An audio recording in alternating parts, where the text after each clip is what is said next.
Di sini kita akan menjelaskan apa itu medan elektromagnetik. Medan elektromagnetik terdiri dari medan elektrik dan medan magnetik. Medan elektrik terdapat apabila suatu muatan statis, itu bisa muatan positif maupun muatan negatif yang besar medannya berbanding terbalik dengan kuadrat jarak. Sedangkan medan magnetik merupakan diantaranya dihasilkan oleh suatu kumparan yang dialiri arus listrik sehingga muncul kutub utara dan kutub selatan yang besar medannya juga berbanding terbalik dengan jaraknya.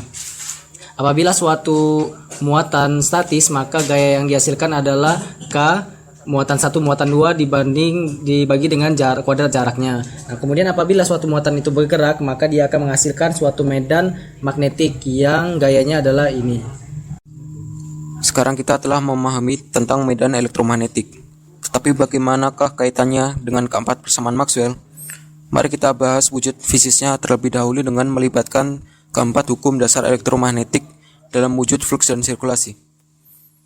Flux adalah rata komponen normal yang menembus suatu luasan permukaan. Sirkulasi adalah rata komponen tangensial yang menempuh suatu lintasan tertutup. Hukum pertama elektromagnetika adalah flux medan listrik yang menembus suatu permukaan tertutup sebanding dengan jumlah muatan di dalamnya. Sirkulasi medan listrik pada suatu lintasan tertutup disebabkan karena medan magnet yang menembus permukaan terbuka. Hukum ketiga adalah flux medan magnet yang menembus permukaan tertutup bernilai 0.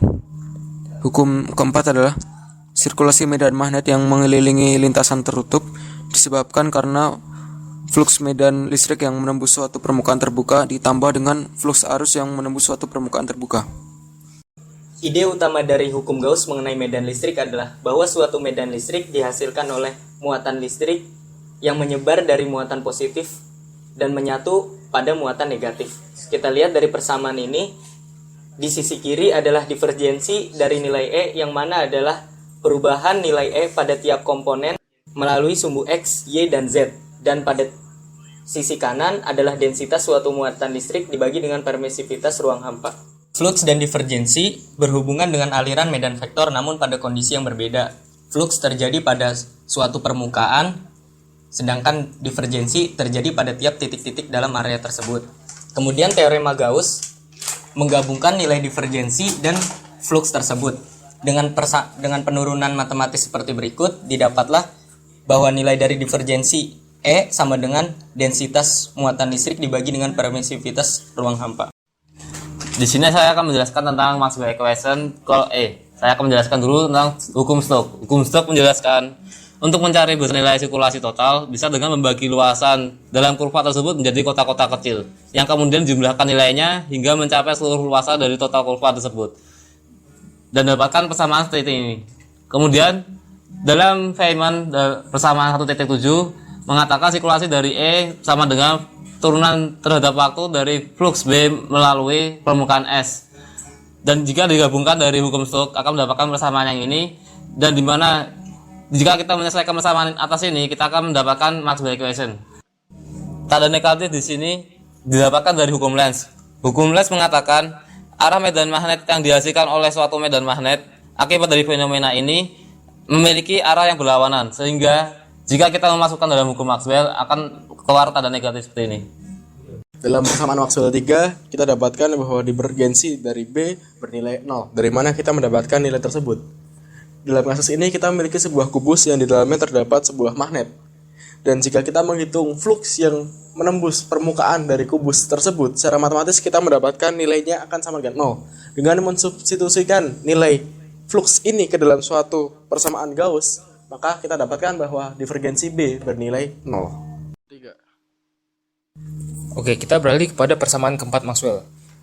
Pada fisiknya kita bisa melihat pada sebuah kawat yang mengalir sebuah densitas arus pada sebuah permukaan S. Dan di sini kita membutuhkan bantuan teorema Stokes, di mana sirkulasi dari B akan sama dengan curl B dikali dengan luasan yang ditembus oleh arus tersebut. Kemudian sirkulasi tersebut nilainya akan sama dengan arusnya dikali dengan permeabilitas vakum. Diturunkan sedemikian rupa sehingga didapatkanlah rumus magnetostatik. Lalu dari manakah muncul persamaan dou E per dou T ini? Nah, dari sini. Di sini ada sebuah kapasitor di mana perubahan medan elektrik akan menyebabkan adanya curl dari B, di mana menumpuknya elektron muatan-muatan pada pelat ini, sehingga akan muncul persamaan ini yang ada do E per do T-nya. Sehingga persamaan ini bukan lagi magnetostatik, sebab ada perubahan medan elektrik di sini. Kita berkecimpung panjang lebar dalam elektromagnetika dan persamaan-persamaan Maxwell.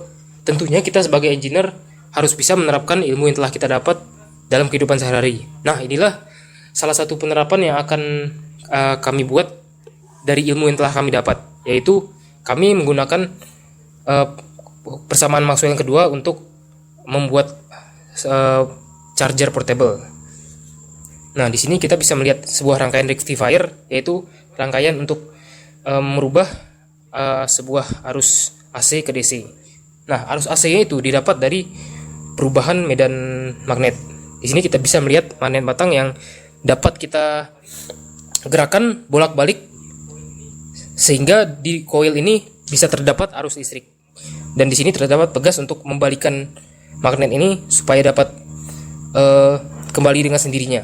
Nah, dari arus bolak-balik dari perubahan medan magnet ini akan disearahkan oleh rangkaian rectifier dan menjadi dikumpulkan oleh kapasitor dengan tegangan tertentu.